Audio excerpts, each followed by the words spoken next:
Olá, mulheres positivas! Hoje aqui comigo uma personagem mais que especial. Posso dizer para vocês que eu perdi a conta de quantas pessoas me intimaram a recebê-la aqui. Posso dizer que eu venho acompanhando o trabalho dela há muitos anos e para mim é uma honra enorme tê-la aqui comigo. Ela é presidente do Instituto Liberta. Luciana Temer, obrigada pela sua presença. Oi, Fabi, obrigada a você pelo convite. Nossa, ficou super honrada com essa introdução aqui. Agora a responsabilidade aumenta nessa entrevista. Mulheres Positivas. Oferecimento TIM e Mulheres Positivas. Um app criativo com oportunidade para todas. Eu ouvi de pessoas falando, você precisa receber a Luciana Temer. Você conhece o trabalho? Você conheço. Você precisa receber, você precisa receber, você precisa receber. Então, que bom, né? Um reconhecimento do seu trabalho. E de pessoas diferentes, de ambientes diferentes, de mercados diferentes. A gente tem conseguido espalhar mesmo essa causa que é o enfrentamento da violência sexual contra crianças e adolescentes no Brasil. Então, que bom que chegou até você e que a gente pode conversar com mais gente aqui no teu programa. Eu assisti uma série de entrevistas suas. Já há algum tempo eu venho acompanhando o seu trabalho e tem algumas frases suas que me marcaram. Uma delas é: o nosso silêncio é um pacto com o agressor. Eu queria que você contasse para você o significado dessa frase e por que ela é tão importante. Bom, vamos lá. Acho que a gente está falando aqui de violência sexual. E a violência sexual é algo que normalmente constrange a vítima. É compreensível, no entanto, a gente tem que mudar a relação da sociedade com essa violência. Por quê? Porque o constrangimento leva ao silêncio. E o silêncio leva à impunidade. E aqui a gente pode separar, Fabi, acho que duas situações: de pessoas adultas e de crianças e adolescentes. Eu vivi um episódio de violência sexual, que depois ficou público. Aos 27 anos, eu fui vítima de um estupro num assalto. Veja, eu tinha sido delegada de polícia durante 5 anos. Eu tinha acabado de sair da delegacia, de pedir exoneração. Eu não registrei a ocorrência. E eu não registrei porque, à época, eu senti que eu ia ficar exposta. E isso me incomodou. Hoje, a mulher aqui de 53 anos, olhando a de 27, olha e fala: nossa, como é que eu não registrei? Isso é uma loucura, é um absurdo. Por quê? Porque, na verdade, primeiro é muito importante que isto entre como dado estatístico. Porque a construção da política pública de enfrentamento é feita a partir de dado. Não é? Então, o meu estupro precisava estar ali nos dados, assim como de tantas outras mulheres e homens que não registram os estupros que sofrem. Então, isto é na relação adulta. Quando você passa para a violência sexual contra crianças e adolescentes, você vê um quadro que é de uma violência preponderantemente intrafamiliar. E aí a coisa mais dura ainda e mais séria. Se você sabe que 40% de todos os estupros contra meninas de menos de 13 anos são praticadas por pais e padrastos. Pais e padrastos. 37% por irmãos, primos e outros parentes. E 8% por avós. Portanto, você veja, a gente está falando de uma enormidade. Quer dizer, ela é praticamente só praticada por parentes próximos. 76,5% dentro da casa da vítima. Isso são registros policiais, tá? Então, quando a gente olha para esses dados, você fala, claro, é lógico que esse crime é silenciado. Essa menina, às vezes, é muito pequena, ou este menino, porque meninos também são vítimas de estupro, a maioria entre 4 e 8 anos de idade. Então, quando você olha para esse quadro, você fala, precisamos fazer essa sociedade mudar essa relação e romper esse silêncio. Porque, senão, as pessoas que praticam esse crime continuam praticando impunemente. Bom, esses dados são absolutamente assustadores. E voltando para as meninas, mais de um dado seu também, enfim, do seu instituto, de todo o seu trabalho maravilhoso. Mais de 4 meninas com menos de 13 anos são estupradas por hora no Brasil. Então, o problema da causa do gênero é sério, mas quando você entra na esfera de crianças, parece que fica ainda mais grave. Então vamos lá. Primeiro, esses dados, acho que é importante para quem está vendo a gente, são todos do Fórum Brasileiro de Segurança Pública, que todo ano, desde 2007, lança o Anuário Brasileiro de Segurança. O que eles fazem? Eles recolhem os dados de registro policial de todos os estados brasileiros, de todos os crimes mais importantes, e lançam uma análise justamente para ajudar na construção de política pública. Então, todos esses dados que a gente está tratando aqui são dados extraídos do último Anuário Brasileiro de Segurança, que foi publicado mês passado. Muito bem.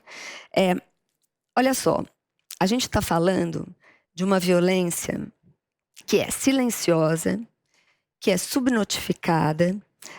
Quando a gente fala de 4 meninas de menos de 13 anos, o dado que você colocou, este dado equivale a mais ou menos 10% do real. Isto é uma estimativa, mas uma estimativa feita com bases muito sólidas. Cerca de só 10% dos crimes sexuais são notificados. Então, veja que a gente está falando de uma epidemia de violência sexual. De todos os registros de 2021, 61,3% de todos os registros de estupro foram contra menores de 13 anos de idade. Então, eu costumo brincar com as pessoas, fazer uma provocação e dizer: vítima de estupro no Brasil é? Completa a frase. Criança. Mas acontece que a resposta que está no imaginário das pessoas, Fabi, é mulher. E não é. E não é. E não é. E por que é tão importante saber que não é? Porque vai dizer: não, é tudo uma questão de gênero. Realmente, é uma questão de gênero. No entanto, quando você pensa que o estupro ou a violência sexual ela é contra a mulher, você pensa numa política pública de enfrentamento, uma determinada política pública. Quando você consegue enxergar que esta violência, na verdade, ela é contra crianças e adolescentes, você tem que voltar seus olhos para a construção de uma outra política de enfrentamento, uma outra estratégia. E aqui a gente vai ter que falar de educação e de escola. O que é feito hoje para tentar combater esses números absurdos? Então, é o que a gente está tentando provocar. Na verdade, é feito muito pouco. E é feito muito pouco por quê, Fabi? Acho que todo mundo que está assistindo a gente aqui, e de fato, assim, o que chama a atenção de quem está assistindo a gente, não conhece esses dados. E porque nós não conhecemos esses dados, a violência sexual contra crianças e adolescentes, no imaginário das pessoas, é uma coisa residual. É muito triste, é muito grave, mas é um problema policial e que aconteceu aqui ou ali, a mídia explora um determinado caso e acabou. Não. Nós estamos falando de uma violência estrutural. Então, enquanto a gente não enxergar isso como violência estrutural, isso não será de fato um problema para a sociedade. Enquanto não é um problema para a sociedade, não há pressão por construção de políticas públicas e de legislação. Pega o exemplo da violência contra a mulher, né? A gente está falando de mulheres positivas aqui, e mulheres muito positivas ao longo desses últimos 50 anos no Brasil fizeram um trabalho maravilhoso, colocando a violência contra a mulher na pauta da sociedade. E hoje está. Não tem um dia que você abra o jornal, veja a televisão, que não tenha um enfoque de violência contra a mulher. Você não encontra quase empresas que não tenham ações de enfrentamento à violência contra a mulher. Mas eu vou te contar uma coisa, Fabi. Há 35 anos, quando eu era delegada de polícia em Osasco, Delegacia de Defesa da Mulher, não tinha uma empresa que fosse conectada a essa temática. Aliás, não existia a Lei Maria da Penha, como não existia feminicídio. Não é? Então, a violência contra a mulher estava colocada num lugar que é o lugar hoje da violência sexual contra crianças e adolescentes. Ou seja, é uma coisa da mulher preta periférica, não é? Eu, em 5 anos, nunca fiz ocorrência de uma mulher rica na delegacia. Né? E hoje não, as mulheres contam, falam, abrem sobre a violência. Violência sexual contra crianças e adolescentes é igual. Hoje é coisa de menina periférica e não é. Não é? Hoje eu sei que não é. Independe da classe social Independe da e classe do Estado. Ocorre em todas as esferas da sociedade. Exatamente. Aqui a gente precisa separar, são muitas e diferentes violências sexuais. Você tem uma violência, que é o que a gente está tratando agora, que é o chamado estupro de vulnerável, que é conhecido como abuso, né? O abuso está em todas as classes sociais. Eu tenho certeza absoluta do que eu estou dizendo. Agora, tem uma outra violência que é muito forte no Brasil, que é a exploração sexual de crianças e adolescentes, chamada como prostituição infantil, entre aspas, né? A prostituição infantil é seríssima no Brasil. Nós somos internacionalmente conhecidos como um dos países que mais prostitui as suas meninas. E, no entanto, nós praticamente não temos dado. Vou dar um dado aqui para vocês. A Childhood, que é uma organização muito séria no Brasil, que há muitos anos lida com essa questão, junto com a Polícia Rodoviária Federal, mapearam mais de 3.600 pontos de exploração sexual de meninas só nas rodovias federais. Só. Sabe quantos registros em 2021 de exploração sexual levantados pelo Fórum Brasileiro? Pouquíssimos. 733. Né? Ou seja, nós não denunciamos, porque essa ainda é esse crime de prostituição infantil, né? A gente não gosta de usar esse termo, mas é como a sociedade chama. A menina é ainda mais culpabilizada. Esta menina é a menina de maior vulnerabilidade social, enquanto o abusador e explorador sexual é de todas as classes sociais. Então, o que você está me dizendo é que existem 3.000 estabelecimentos, vamos chamar de estabelecimentos, pontos de tráfico de pessoas, especialmente meninas, que Essas meninas são roubadas, essas famílias? Não, tráfico de pessoas é um conceito diferente de exploração sexual. Tá. Os dois são crimes, mas são crimes diferentes. Qual que é a diferença? O que acontece é que, normalmente, o tráfico de pessoas é a menina ou a mulher ou o homem que é levado, na verdade é roubado, né, como você usou a expressão, para um outro lugar. Normalmente, os homens para trabalho escravo e as mulheres para, na verdade, trabalhos sexuais. Então, essa é a exploração sexual. A maioria das meninas que é vítima de tráfico de pessoas, as mulheres, são para fins de exploração sexual. Mas isto é um crime. O outro crime, isoladamente, é da exploração sexual. Ou seja, são lugares onde as meninas recebem qualquer dinheiro, ou não precisa ser dinheiro, pode ser um saco de bolacha, não é? Porque é muito comum, se você olha em estados emblemáticos como o Pará, que tem lá o rio Tajapurus, as meninas são exploradas nas balsas, em troca do quê? De diesel. Diesel para quê? Para as televisões e para as voadeiras, que são as lanchinhas, não é? E são explorados pela própria família. Então, a gente está falando de uma realidade, Fabi, muito desconhecida no Brasil, e que a gente precisa olhar para isso. Não só por causa das meninas e dos meninos, mas também porque a gente não olhar para esta violência traz consequências sociais importantíssimas. Vou te dar um exemplo aqui. Gravidez na adolescência. Só em 2019, foram mais de 21 mil meninas de menos de 14 anos grávidas. Isso do que é registrado. Porque nós sabemos que nesse Brasilzão, os registros, né, muitas vezes não acontecem. Aliás, uma boa parte não acontece. Então, veja, o que acontece com uma menina adolescente grávida? Vítima de violência, sempre é violência, porque até os 14 anos é estupro pelo Código Penal, não é? Tem uma pesquisa do IBGE que mostra que 6 entre 10 não estudam nem trabalham, as mães adolescentes. 30% é a taxa, a chance dessa menina engravidar novamente. Engravidar novamente num período muito curto de tempo. Ou seja, a gente tira a chance dessas meninas de se transformarem em algo. Quer dizer, elas saem da escola, 18% de evasão escolar no Brasil é em razão de gravidez na adolescência, elas não se capacitam, elas ficam depois submetidas a toda sorte de violência, inclusive a violência doméstica, inclusive a exploração sexual, e sem condições financeiras, econômicas e estruturais de sair desta violência. Então, é disso que a gente está falando. A gente está falando no Brasil que não enxerga que a violência sexual contra crianças e adolescentes é uma epidemia e que tem consequências pessoais e sociais muito graves para todos nós. Nós, mulheres, precisamos nos atentar ao nosso direito de ir e vir e ocupar a cidade com mais segurança. Mas como? Nos comunicando. Pensando nisso, o movimento Mulheres Positivas não poderia ficar parado e, em mais uma parceria com a TIM, criou o Caminho Delas. Um mapa dentro do app Mulheres Positivas, construído coletivamente para mostrar locais de riscos e com histórico de assédio, para que se evite passar por lá. E assim, todas se unem para se sentirem mais seguras e livres onde quiser. O sistema é super fácil e já está disponível para você utilizar. E tem mais, se você já é cliente TIM, basta enviar a palavra mulher para 5550 e assinar a versão premium do aplicativo para ter acesso a apoio psicológico e outros benefícios. Baixe o app e vamos juntas imaginar a possibilidade de uma sociedade mais segura para as mulheres. Eu tenho um recado para todas as mulheres. A gente luta todo dia para conquistar nosso lugar, porque a gente sabe aonde quer chegar. A TIM também acredita na gente e sabe que para chegar lá precisamos de ações concretas. Por isso que a TIM se uniu ao app Mulheres Positivas e convidou outras grandes empresas para oferecer cursos e vagas para todas nós. E agora já são mais de 30 empresas nesse movimento. E quem é TIM tem acesso gratuito e sem descontar da internet. Pandemia, situação catastrófica, né? Porque muito se falava sobre a pandemia, a violência doméstica contra mulheres, mas nada se falava quanto ao que se passava dentro das casas com as crianças. Então, esse é um dado bem importante, que reforça a nossa defesa da importância de crianças irem para a escola e da escola falar sobre essa violência. Essa é a grande advocacia do Instituto Liberta. A gente tem como primeira missão fazer o Brasil falar sobre essa violência e enxergar essa violência. E depois, um advocacy por políticas públicas. Qual é a política que a gente acredita? Educação nas escolas. A gente realmente acredita que isso pode diminuir muito a violência, não só com crianças, mas entre jovens, inclusive entre os jovens entre si, que também é uma violência que está muito colocada, né? Mas vamos falar da pandemia.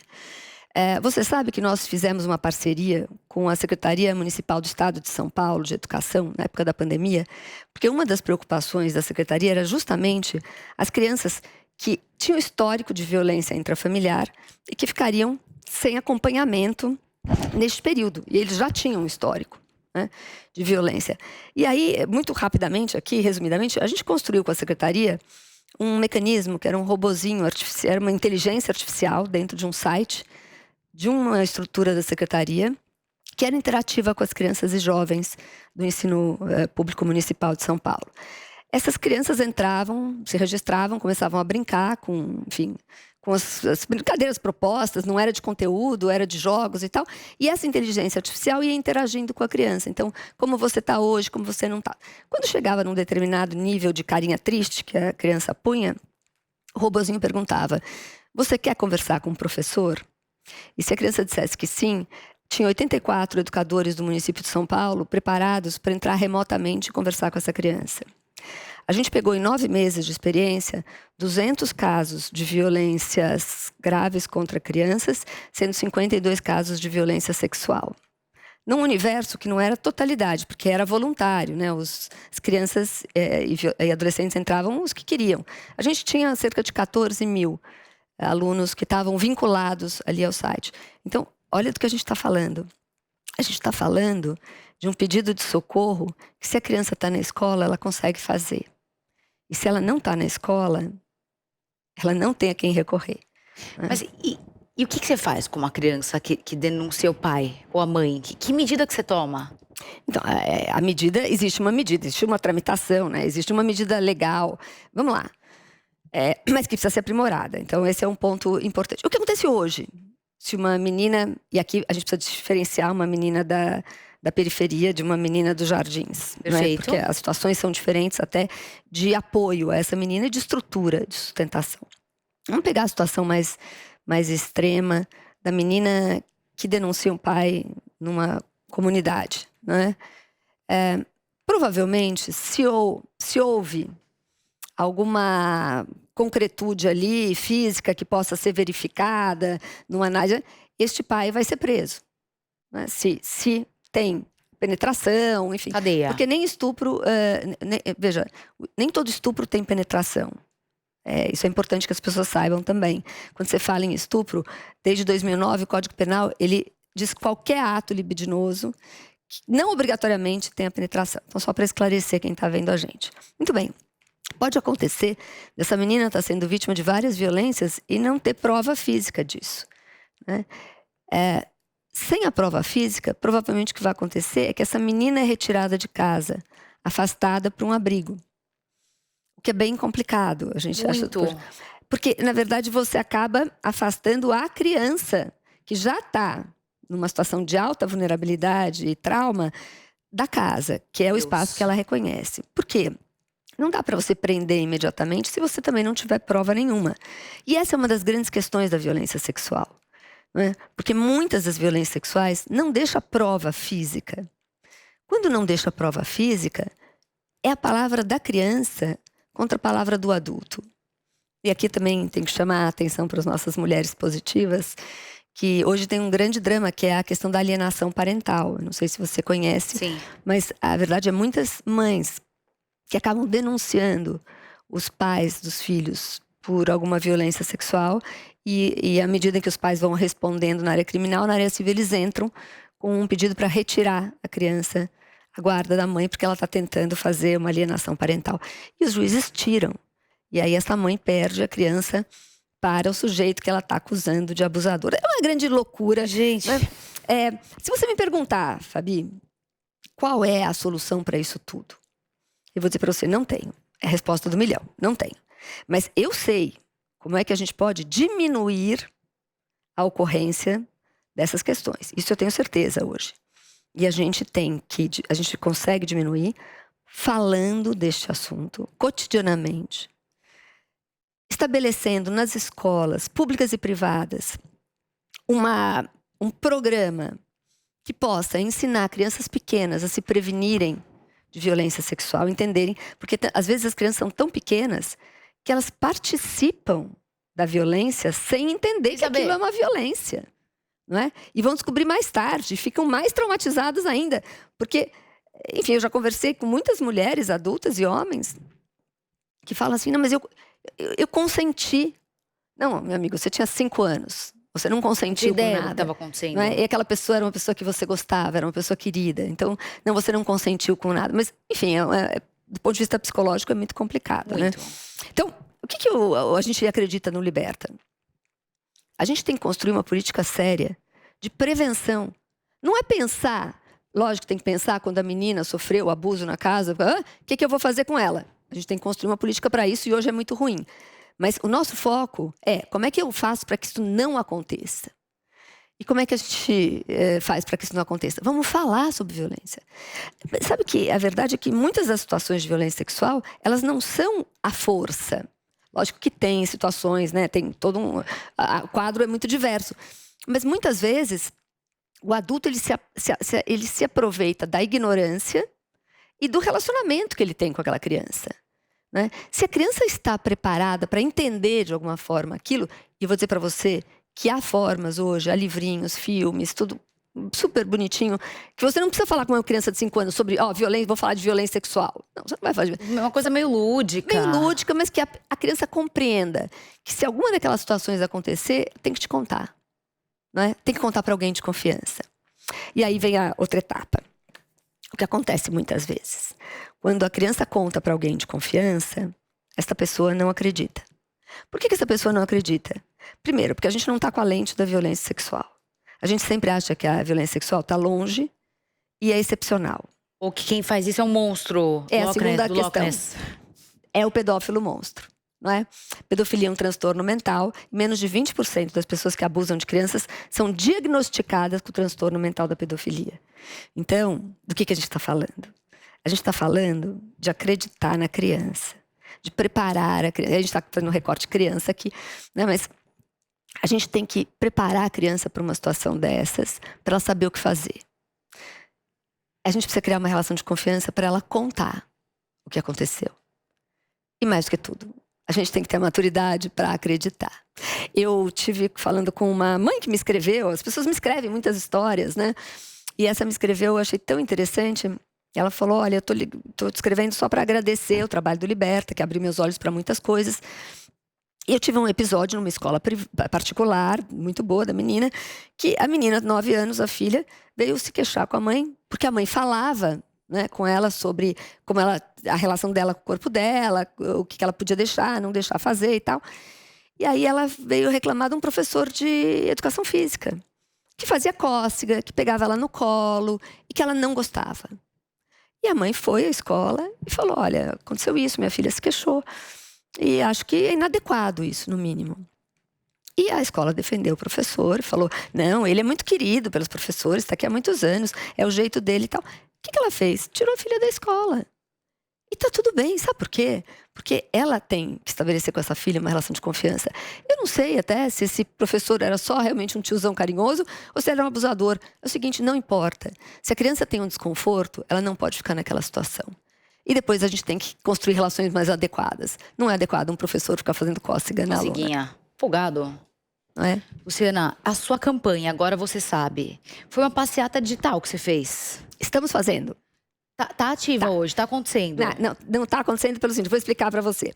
Agora você sabe, é um movimento que nós fizemos justamente para ajudar pessoas adultas, mais de 18 anos, que sofreram qualquer episódio de violência sexual até os 18 anos na vida, virem conosco dizendo 3 frases.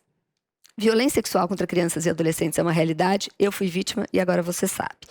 Não é sobre a história de ninguém, é sobre a força de um coletivo, de pessoas adultas, maduras, que não se constrangem e que querem enfrentar esta violência para dizer, eu estou junto nesse movimento, que vai mostrar para o Brasil que este é um problema gigante e vai brigar por políticas públicas. O que é o Agora Você Sabe? Então eu vou convidar todas e todos que estão nos ouvindo, porque para homens e mulheres, entrem no site agoravocêsabe.com.br.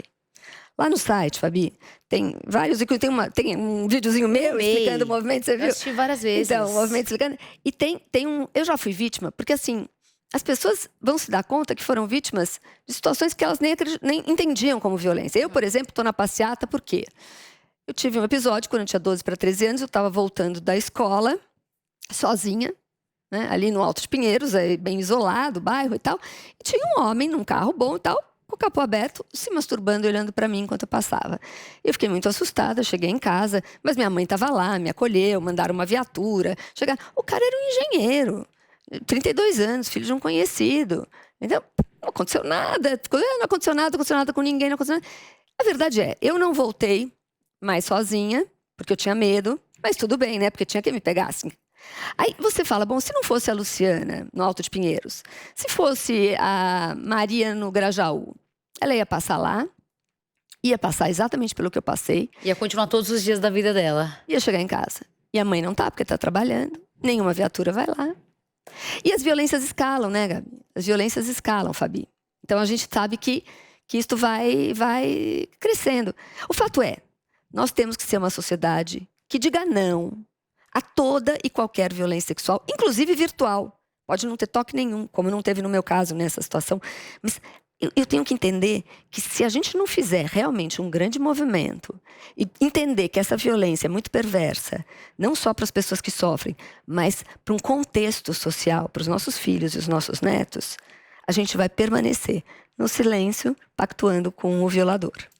Você fala na sua entrevista da Band News também que em um determinado momento da sua carreira você falou para você mesma, como que eu, que sou advogada, tenho mestrado, tenho pós-graduação, fui delegada, enfim, tem uma série aí de um currículo extenso, como que eu demorei tanto tempo para entender a gravidade disso? Se você que tem esse nível de cultura, esse nível de conhecimento, demorou tanto tempo, quiçá a sociedade brasileira, né? Então, quer dizer, qual que é a mensagem que você quer deixar para quem tá te ouvindo, te assistindo? Olha, eu vou dizer uma coisa. Eu brinco que eu tô que nem aquelas pessoas que veem a luz, sabe? Tipo, eu vi a luz. Eu falo, cara, 30 anos trabalhando, como é que eu não enxergava isso? Então, assim, ninguém tem que ter constrangimento de não saber. Mas o meu esforço agora é que todo mundo enxergue isto que eu tô colocando aqui para você, não é? A gente não está falando de um caso isolado, a gente não está falando de uma menina que sofre com uma violência sexual ou de um menino que sofre. A gente está falando de uma sociedade que está ficando cada vez mais adoecida, que não está enfrentando as questões. E aqui a gente não vai entrar na questão da pornografia, que seria uma outra temática, mas a gente tem que falar sobre tudo isso, porque os nossos filhos e netos vão cada vez mais sofrer as consequências se a gente não falarmos sobre isso. Lu, eu tenho 1 milhão de perguntas que eu queria te fazer. 1 milhão, mas a gente não tem tempo. Então eu queria que você desse uma dica para quem tá te ouvindo, te assistindo, de um livro, um filme e uma mulher que você admira. Olha, isso é muito difícil, porque tem muito livro, muito filme. Eu vou ter que te receber de novo, porque eu tenho muita pergunta aqui para te fazer. Muito livro. Como eu sei que você faz essas perguntas no final, eu fiquei pensando, né? Mas olha só. Um livro, na verdade eu vou falar 2, tá? São 2 livros que eu acho que falam de mulheres, mulheres se conhecendo em processos diferentes. Um deles é de uma autora consagrada, Clarice Lispector, que é Paixão Segundo GH. Não é um livro muito fácil, mas muito prazeroso para quem enfrenta o livro, porque é um processo muito intenso da escritora de autoconhecimento. Ela vai para dentro dela. E o outro é de uma autora que não é consagrada ainda, mas eu tenho certeza que será, que é a minha irmã, Maristela Temer, que é Fragmentos de Alma, que conta sobre 3 gerações de mulheres que vão se conhecendo, entendendo o seu lugar no mundo, a partir da referência que cada uma faz na outra, é uma avó, uma mãe e uma neta. É um trabalho, não é porque é minha irmã não, mas é belíssimo. Então, ficam essas 2 dicas para mulheres que querem entender e participar um pouco desse mundo que é muito feminino, né? Tem coisas que são mesmo muito do mundo feminino. Um filme, eu vou recomendar um filme duríssimo, mas acho que está no contexto da nossa fala. Chama Anjos do Sol. É um filme brasileiro, está no YouTube. Ele é de, acho que 2009, se eu não me engano. Ele fala de tráfico de pessoas e escravidão sexual no Brasil. Isto é uma realidade. E é muito importante que as pessoas... É um soco no estômago, é horroroso. Mas é preciso ver. Precisa ver esse filme. E um outro filme, que é Um Crime Entre Nós, que foi produzido pela gente, pelo Liberta, com o Maria Farinha Filmes e o Instituto Alana, que também um documentário sobre todas essas coisas que nós estamos falando. Mas com enfoque muito em violência de gênero, né? Então, Um Crime Entre Nós e Anjos do Sol. E mulher, é interessante, eu fiquei pensando, né? A mulher que eu vou indicar é muito mais menina ainda do que mulher, que é a Malala. Quer dizer, é uma mulher, mas que é muito mais nova que a gente, né? Mas a Malala briga por algo que eu acho que é fundamental, sem o qual nós nunca teremos liberdade. E que é o direito de frequentar a escola e é o direito de aprender, porque só assim a gente se capacita e a gente é livre intelectual e financeiramente. Luciana, você vai voltar aqui no Mulheres Positivas? Olha aqui, ó, quantas perguntas eu ainda tenho para te fazer. Estou só no aguardo de convite. Obrigada pela sua presença. Eu é que agradeço, obrigada prazer. mesmo. E não se esqueça que a entrevista completa com a Luciana Temer fica disponível gratuitamente no aplicativo Panflix, para você ver e rever a hora que você quiser. Se você ainda não baixou, corre já para sua loja de aplicativos e faça o download. E até semana que vem com mais uma Mulher Positiva. Mulheres Positivas. Oferecimento TIM e Mulheres Positivas. Um app criativo com oportunidade para todas. Realização Jovem Pan News.